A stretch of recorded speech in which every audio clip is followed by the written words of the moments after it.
مجھے تیرے سوا کسی آنکھ نے دیکھا،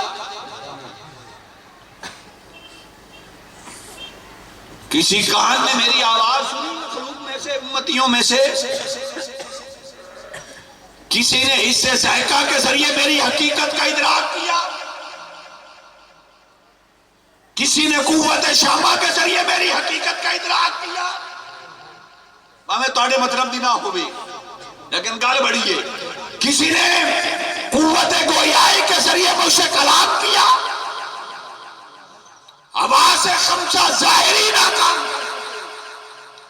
باری آئی آواز خمسہ بات نہیں کی، کسی نے قوت ادراک کے ذریعے مجھے پایا، کسی نے قوت خیال کے ذریعے مجھے پایا، کسی نے قوت باہمہ کے ذریعے مجھے پایا، کسی نے قوت حافظہ کے ذریعے مجھے پایا، کسی نے قوت متصرفہ کے ذریعے مجھے پایا، باقی آواز بھی کام چھوڑ گئے۔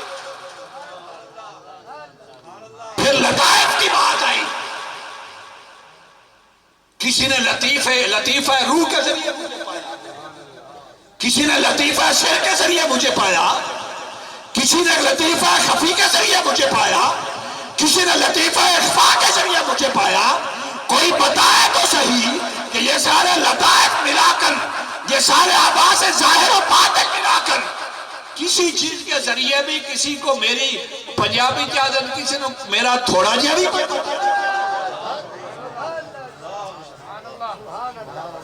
کسی کو میرا ادنا سا بھی ادراک ہوا۔ نہ آواز ظاہر نے کام کیا، نہ آواز باطن نے کام کیا، نہ لطائف پالے تک لے کر پہنچے۔ جب سارے لطائف، سارے آواز و ظاہر و باطن گھٹنے ٹیک گئے،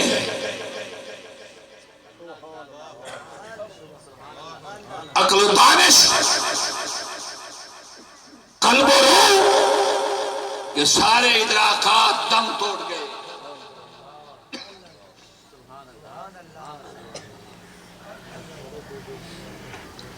تو اب میں نے پوچھا بتا رب کے ایک ہونے پر دلیل کیا ہے؟ یہ سچی سنو، بتا تجھے یہ کیسے پتا چلا کہ کوئی رب بھی ہے؟ کوئی رب بھی ہے یہ کیسے پتا چلا؟ اور کوئی جو ہے تو وہ ایک ہے، یہ تیری تو بساط اوقات کیا؟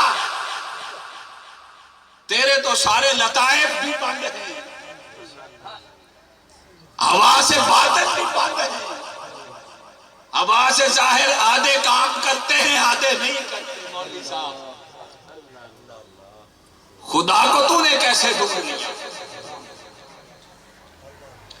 وہ جن کے آواز ظاہر بھی ٹھیک ہوں، آواز باطن بھی روشن ہوں، سارے لطائف بھی کام کریں، جس کی قوت سامعہ بھی ٹھیک ہو، قوت باصرہ بھی ٹھیک ہو، قوت گویائی بھی ٹھیک ہو، جس کے حواس ظاہری سارے بھی، قوت شامہ بھی ٹھیک ہو،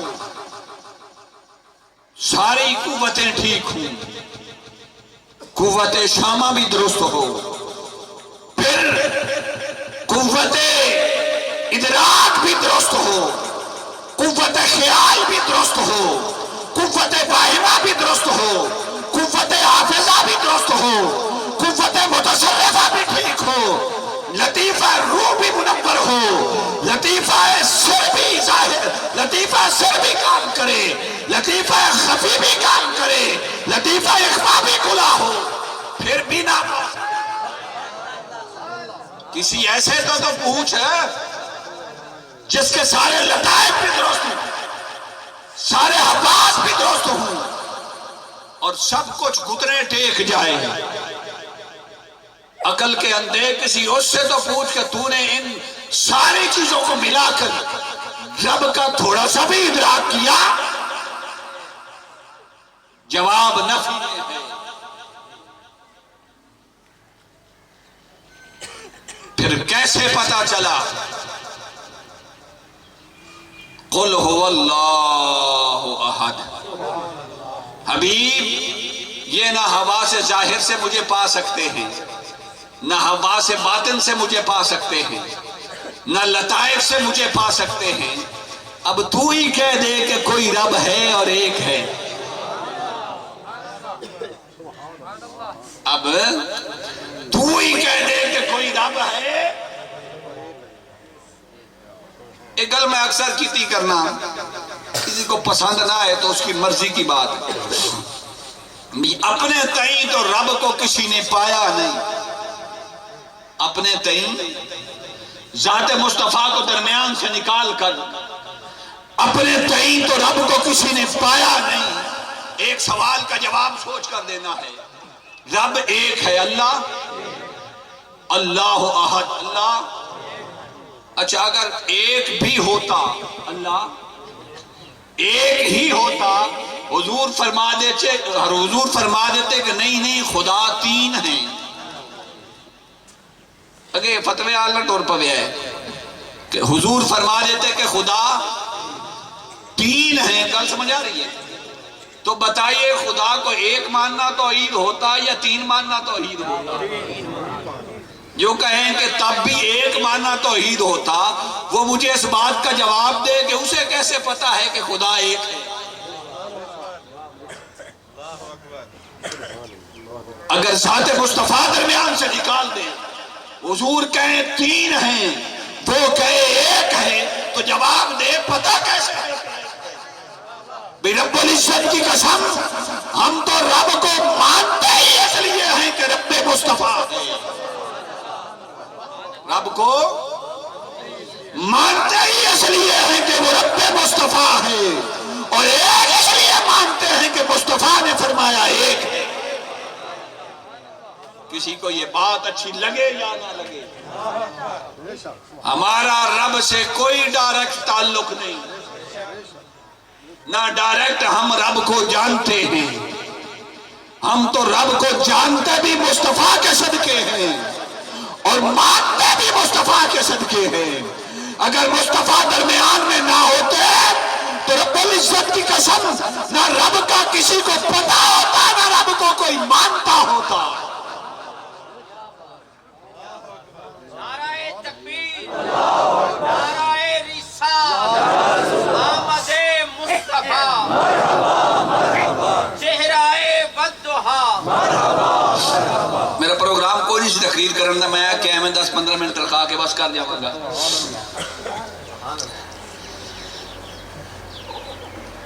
تو فرمایا کُلًّا نُمِدُّ ہَٰؤُلَاءِ وَہَٰؤُلَاءِ مِنْ عَطَاءِ رَبِّكَ۔ حبیب ان طالبان دنیا اور طالبان آخرت کو بتا دے کہ ہم جس کو جو عطا کرتے ہیں، عزت، رزق، زندگی اور دیگر زندگی کی نعمتیں، کائنات کی نعمتیں، اخروی نعمتیں، تم ایک ایک سانس لینے میں میرے محبوب کے محتاج ہو۔ تمہیں ایک ایک سانس میں رب محمد ہو کر عطا کرتا ہوں۔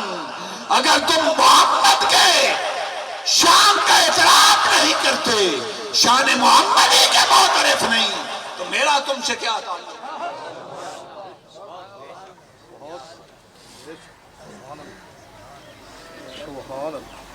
وَمَا كَانَ عَطَاءُ رَبِّكَ مَحْظُورًا۔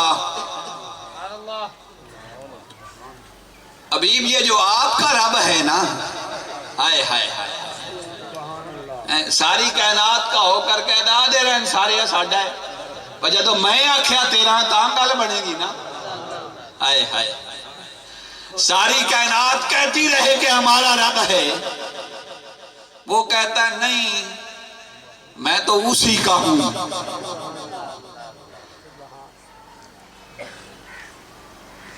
وہ میرے فیضان توحید کا اجمال ہے، میرے فیض توحید کا اجمال محمد ہے، اور ساری کائنات پھر محمد کی تفصیل ہے۔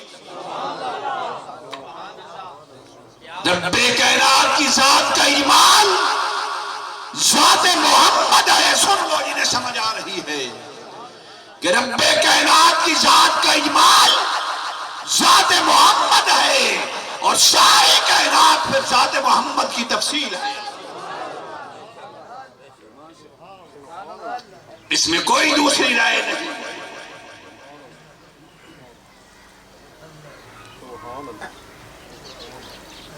تو جو آپ کا رب ہے نا ابھی، اس کی عطا کا دروازہ تو کبھی بند ہی نہیں ہوا. اس کی عطا کا دروازہ کبھی کسی کے لیے بند. بڑی باریک بات ہے آپ کے رب کا. ہائے ہائے ہائے، فرمایا میرے دروازے ہر وقت کھلے ہوں گے. کائنات والو، میرے دروازے تمہارے لیے ہر وقت کھلے ہوں گے، پر شرط یہ ہے کہ میرے یار سے تعلق اور نسبت جوڑ کر آؤ.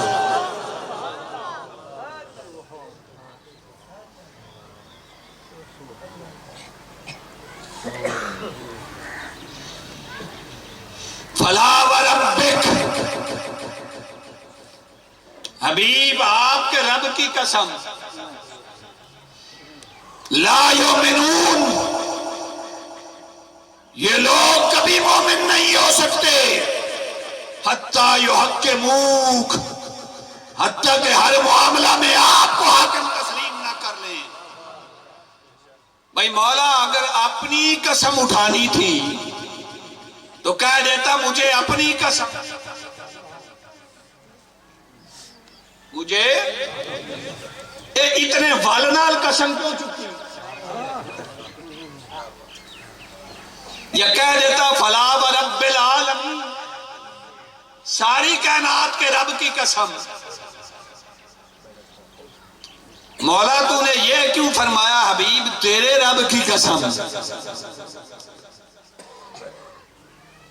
فرمایا حبیب میں تو تیری قسمیں اٹھاتا ہوں، میں تو تیری قسمیں اٹھاتا ہوں. کوئی ظالم اگر تیری قسم نہ بھی اٹھانا چاہے، آکے ارو مرو میں خدا دی قسم چاونی ہے، اللہ دی قسم چاونی ہے، تو بھی یہ سدھی میری چاہ نہ سکے. کوئی خدا کی قسم بھی اٹھانا چاہے تو اسے یہ میری سنت سامنے ہو کہ وہ کہتا فلا وربک، ارے رب کی بھی قسم اٹھانی ہے تو اس طرح کہو رب محمد کی. خبردار کوئی یہ نہ کہے کہ اللہ کی قسم، رب کی قسم کہے. اگر رب کی قسم اٹھانا بھی چاہے تو کہے رب محمد کی قسم. اور یہ سنت الہیہ ہے.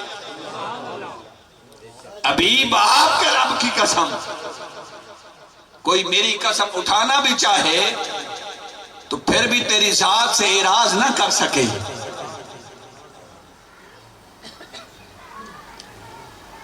لا اقسم بہذا البلد، اس کے بھی کئی مفسرین کرام نے معنی بیان فرمائے ہیں کہ یہ لا زائدہ بھی ہو سکتی ہے. نعرہ تکبیر، ان کال کی تو نعرہ رسالہ دلا جائے. نعرہ رسالہ، نعرہ تکبیر کلا سانو نہیں پچدا باویں کوئی فتوی لا چھڑے.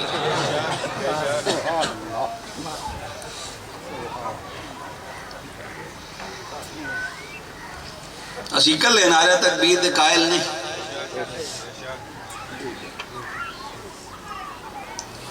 تو فرمایا لا اقسم بہذا البلد، اگر لا زائدہ ہو تو رب فرماتا ہے یہ قسمیں تو مخلوق اٹھاتی ہے، مجھے کیا ضرورت پڑی ہے قسم اٹھانے کی.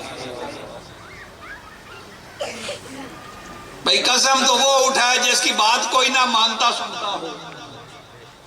قسم کس لیے اٹھاتے ہیں آپ؟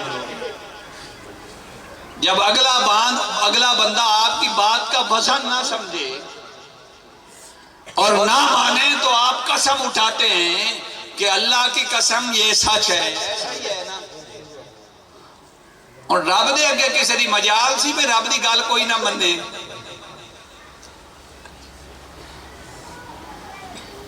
تو پھر قسم اپنی بھی نہیں اٹھائی. اپنے حبیب کی بھی نہیں اٹھائی، نہ اپنی اٹھائی ہے، نہ اپنے محبوب کی قسم اٹھائی ہے۔ غلط سمجھو، قسم چکی ہے تو کیویں چکی ہے؟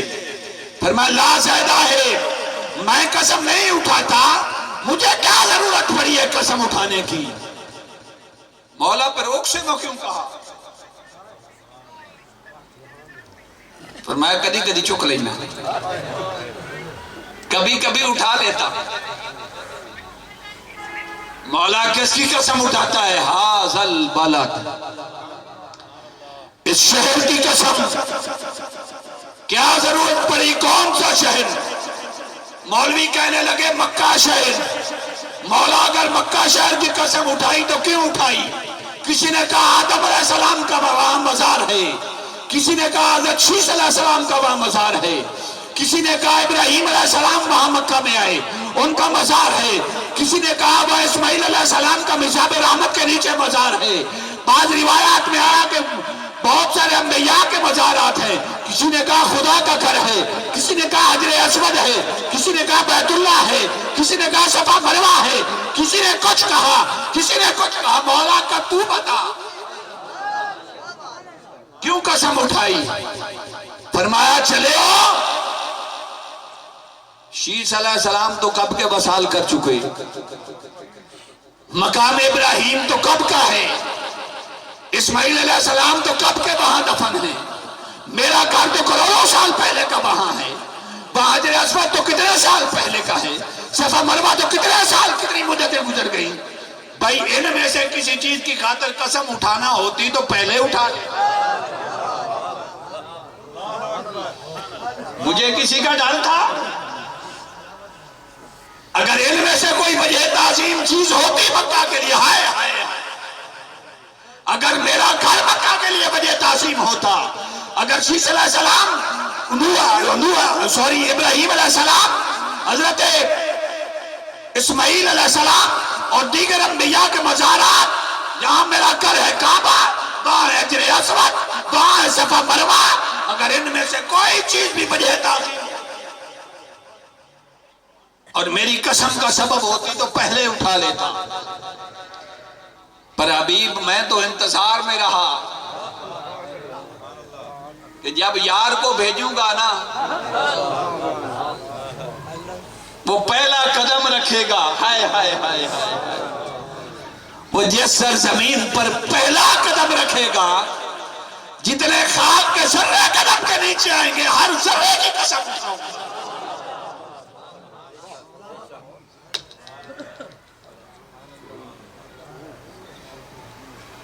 مجھے محبوب کے قدموں سے لگنے والی مٹی کے ذرے ذرے کی قسم۔ یہ کوئی نواں ترجمہ نہیں۔ آپ کہیں گے کیسے ترجمہ کر دیا؟ وہاں تو لفظ بلد ہے، شہر ہے۔ فرمایا وَأَنْتَ حِلٌّ بِهَذَا الْبَلَدِ، میں اس لیے اس شہر کی قسم اٹھاتا ہوں۔ ہل کہتے ہیں آزاد پھرنے کو، جس طرح بندہ اپنی مرضی سے چہل قدمی کرتا ہے نا، ناز اور نخرے سے چلتا ہے اور قدم رکھتا ہے، اسے ہل کہتے ہیں۔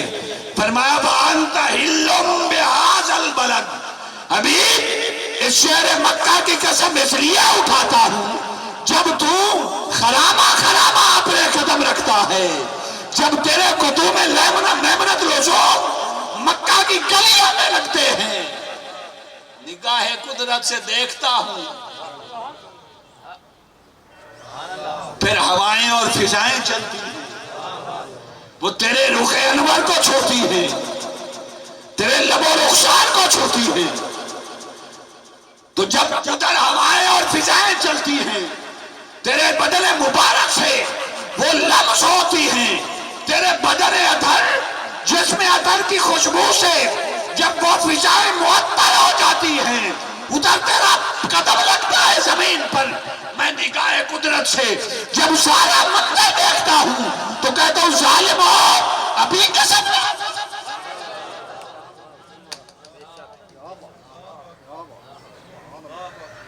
لا اقسم بهذا البلد، لا نفی جنس کا اگر ہو،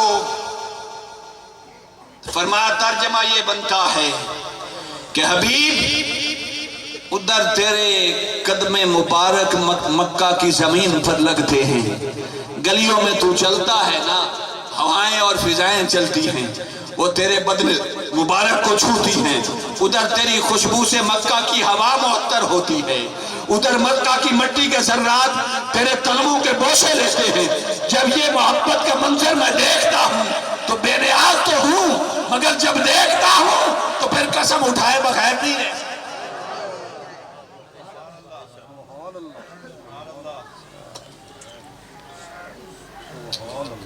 ایک اور خوبصورت ترجمہ سنو، اگر لا استفہامیہ ہو، لا استفہامیہ ہو، اس کا ترجمہ اور عجیب بنتا ہے، استفہام انکاری ہو تو کہتا ہے لا اقسم بہذا البلد وانت حل بہذا البلد۔ اب لا استفہام انکاری ہو تو پہلے دوسری آیت کا ترجمہ کر کے اس کی سمجھ آتی ہے۔ فرمایا حبیب جب تم اپنی مرضی سے خرامہ چلتا ہے نا، ادھر تیرے قدوم میمنت لزوم مکہ کی گلیوں میں لگتے ہیں، ادھر ہوائیں اور فضائیں معطر ہوتی ہیں تیری بدن اطہر کی خوشبو سے۔ جب ساری مکہ کی ہوائیں اور فضائیں تیرے جسم مبارک کی خوشبو سے معطر ہو جاتی ہیں، مٹی کے ذرات تیرے تلووں کے بوسے لیتے ہیں، تو میں کائنات والوں سے کہتا ہوں، کائنات والوں اب منظر دیکھو، یہ منظر دیکھ کر بھی میں کیسا کروں؟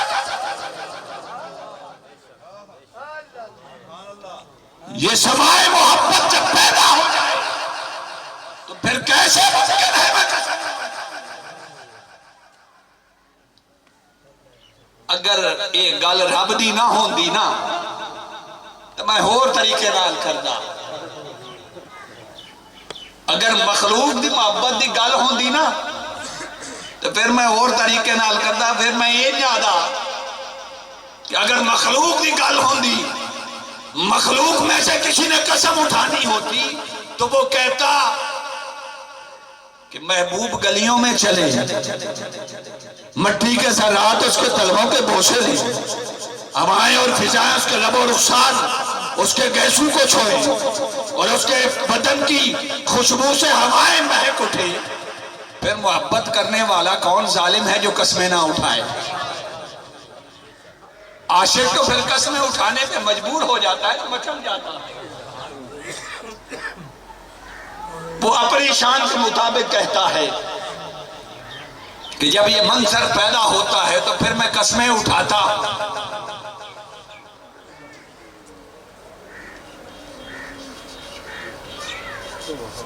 فرمایا وَرَفَعْنَا لَكَ ذِكْرَكَ، بس 2 آیات اور میں بات ختم کرنے لگا ہوں۔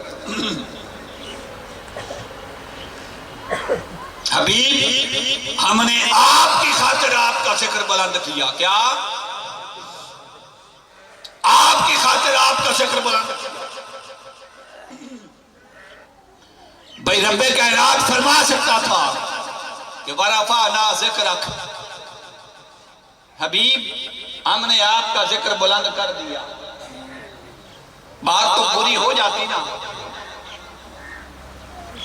لفظ لکا کیوں لگا ہے؟ ایک مثال سے بات سمجھاتا ہوں، پھر اس آیت کا ترجمہ سمجھ آئے گا۔ کسی سے محبت ہو نا، پیار ہو،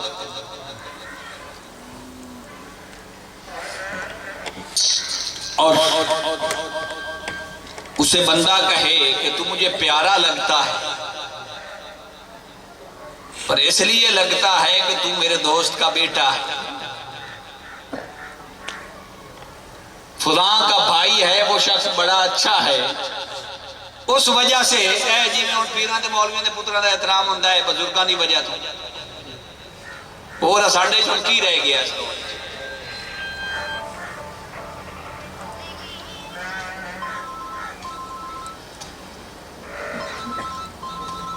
بس بزرگوں کے نام ہیں،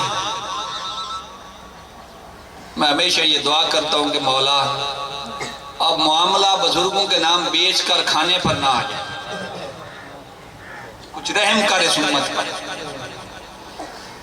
اور اس طبقہ جو حالات سے قوم کی جان چھڑا۔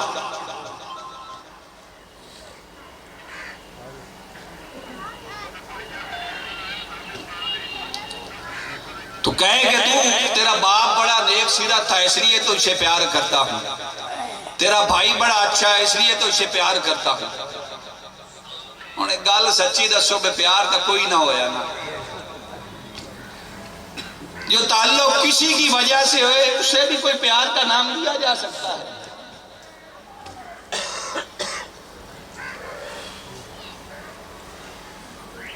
رب کائنات نے فرمایا حبیب ہم نے آپ کا ذکر بلند کیا مگر اس لیے نہیں کیا کہ تو عبداللہ کا بیٹا ہے، تو عبد المطلب کا پوتا ہے، ایک لیٹر نال کی فرق بن رہی ہے۔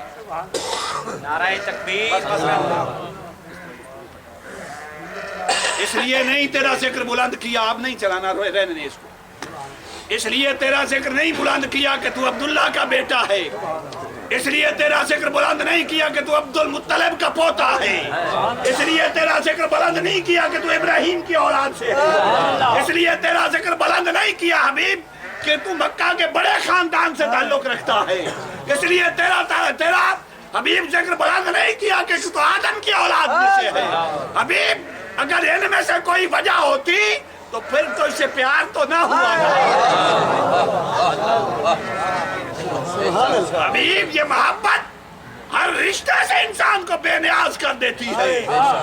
ہم تیرا ذکر اس لیے بلند نہیں کرتے کہ تو عبداللہ کا بیٹا ہے، اس لیے تیرا ذکر بلند نہیں کیا کہ تو عبد المطلب کا پوتا ہے، اس لیے تیرا ذکر بلند نہیں کیا حبیب کہ تو ابراہیم کی اولاد میں سے ہے، اس لیے تیرا ذکر بلند نہیں کیا کہ تو مکہ کے بڑے خاندان کا چشم و چراغ ہے۔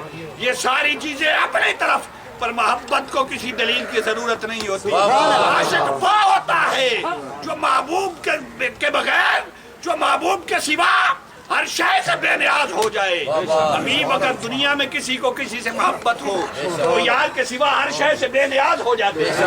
میں تو ہوں ہی اصل سے بے نیاز۔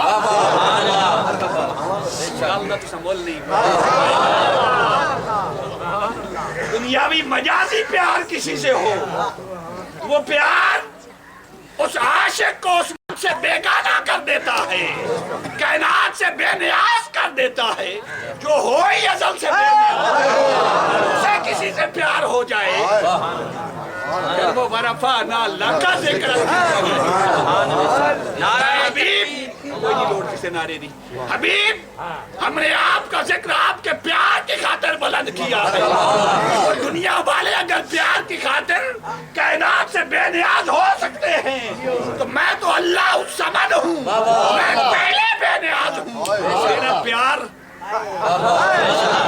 بے نیاز، پھر میں باقی کائنات سے بے نیازی کیوں نہ کروں؟ وَرَفَعْنَا لَكَ ذِكْرَكَ۔ حبیب ہم نے آپ کا ذکر اس لیے بلند کیا ہے کہ ہمیں آپ سے پیار ہے، ہمیں آپ سے غرض ہے، ہمارا تعلق آپ سے ہے۔ جب آپ سے ہے تو ہمیں کائنات سے کیا؟ اگر تو کسی کا بیٹا ہو، کوئی تیرا دادا ہو بڑی شانوں والا ہو، ابراہیم کی اولاد سے ہو، ابراہیم بڑی شان والے ہوں، آدم کی اولاد سے ہو، مکہ کے بڑے خاندان کا چشم و چراغ ہو، پر وہ ساری چیزیں میری تخلیق کردہ ہیں، وہ ساری چیزیں میری تخلیق کردہ ہیں۔ میں وہ بات کروں گا جو میری مشیت کے مطابق ہوگی، جو میری مرضی کے مطابق ہوگی، اور میری مرضی یہ ہے کہ میں بے نیاز ہو کر تو اسے پیار کرتا ہوں، مجھے کائنات کی کیا ضرورت ہے؟ لوگ پیار کرنے کے بعد بے نیاز ہوتے ہیں، جو پہلے ہی بے نیاز ہو پھر کسی سے پیار کرے اسے کسی تیسرے سے غرض کیا؟ وَرَفَعْنَا لَكَ ذِكْرَكَ، ہم نے آپ کی خاطر آپ کا ذکر بلند کر دیا ہے۔ یہ گلاں مولویاں نہیں آنی ہیں، نہ کتابیں لکھی ہونی ہیں۔ فرمایا حبیب آپ کی خاطر آپ کا ذکر بلند کیا ہے. ایک گل سنو تے گل ختم کریے. فَلَا نُوَلِّيَنَّكَ قِبْلَةً تَرْضَاهَا.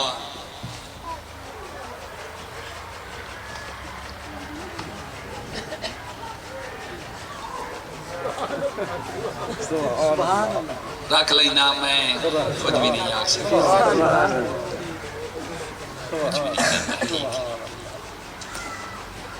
لیکن بیچارے ماندہ کوئی قصور نہیں. سونڈ والا بھی ناراض نہ ہوئے. 10 روپے دا پیٹرول لگ جاندہ تے یہ ہے بچ بادریشن نہ ہوئی. سنیے فَلَنُوَلِّيَنَّكَ قِبْلَةً تَرْضَاهَا. حبیب ہم نے یہ جو قبلہ بدلا ہے نا, گالوں تو بڑی بڑی سنانی ہے آخر تے گال ختم کر دیں. یہ جو قبلہ ہم نے بدلا ہے نا, بھلا میں بھی کسی قبلے کا محتاج ہوں. میں نے کوئی نمازیں پڑھنی ہیں, کوئی سجدے کرنے ہیں. میں کوئی معین متعین ہوں. میں کوئی محدود ہوں کہ ایک طرف ہوں تو دوسری ایک طرف, ایک پاسے منہ ہوئے تو دوسرے پاسے کان ہوئے. میں تو خدا ہوں. میں یہ ان جہات اور سمتوں سے پاک ہوں. کوئی نہ میری عبادت کرے تو مجھے کیا فرق پڑتا ہے. کوئی نہ میری بارگاہ میں سجدہ کرے تو کیا فرق پڑتا ہے. مجھے ضرورت ہی نہیں. میں کوئی محتاج ہوں کہ کوئی سجدہ کرے گا تو مجھے رب کہے گا, اور کوئی سجدہ نہیں کرے گا تو رب نہیں کہے گا. ہائے ہائے ہائے حبیب, وہ تو نے ایک دفعہ رب کہہ دیا مجھے وہی کافی. ہائے ہائے وہ جو تو نے ولادت کے وقت رب حبلی امتی کہہ دیا, مجھے اب رب کہلانے کی ضرورت نہیں. کوئی رب نہ کہے تو مجھے کیا فرق پڑتا. انہیں بتا دے کہ میں قبلے کیسے بناتا ہوں. فرمایا حبیب فَلَنُوَلِّيَنَّكَ قِبْلَةً تَرْضَاهَا. میں نے یہ نہیں دیکھنا کہ قبلہ کدھر بنانا ہے, کدھر سے چڑھتا ہے کدھر غروب ہوتا ہے. مجھے اس سے کیا غرض, چڑھتا رہے اور غروب بھی ہوتا رہے, پر میں تیرے چہرے کی طرف دیکھتا ہوں. میں تیرے چہرے کی طرف دیکھتا ہوں. بھئی اگر تو چہرہ بیت المقدس کی طرف کر دے تو ساری کائنات کا وہی قبلہ, تو چہرہ بیت اللہ کی طرف کر دے تو ساری کائنات کا وہی قبلہ.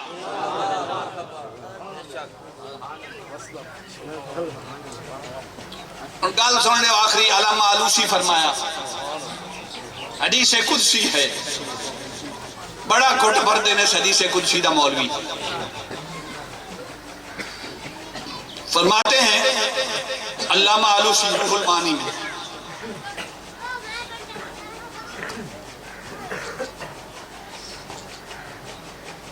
اللہ رب العزت نے فرمایا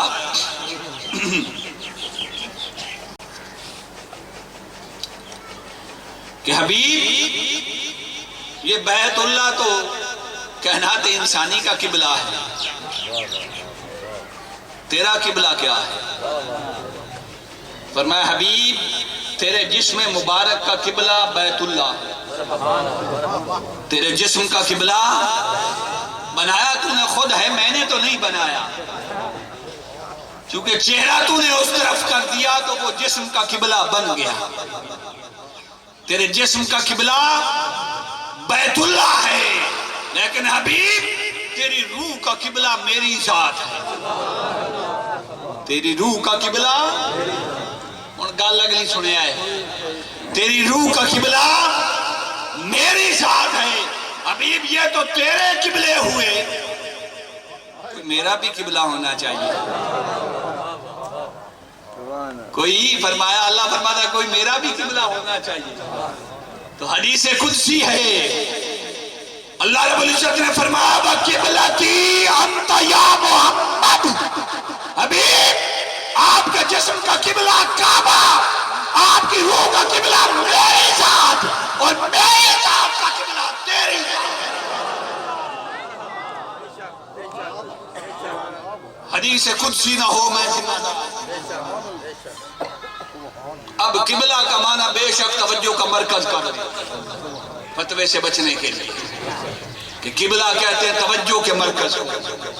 تو جو رب کہتا ہے کہ حبیب توجہ کا مرکز ہی کر لیتے ہیں کہ میں دیکھتا تو ساری کائنات کو ہوں پر توجہ تجھ سے نہیں ہٹاتا۔ ہائے ہائے ہائے، میں نگاہ قدرت سے دیکھتا تو ساری کائنات کو ہوں پر یار تیری قسم تیرے چہرے سے کبھی توجہ نہیں ہٹی۔ ہائے ہائے ہائے ہائے، ابھی تو میرا قبلہ ہے، ساری کائنات کو دیکھتا ہوں پر توجہ تیری طرف رہتی ہے۔ اللہ رب العزت کے حضور دعا ہے کہ اللہ رب العزت جتنی سمجھ بوجھ ہے آقا کی محبت عطا فرمائے۔ وما علیہ الا البلاغ۔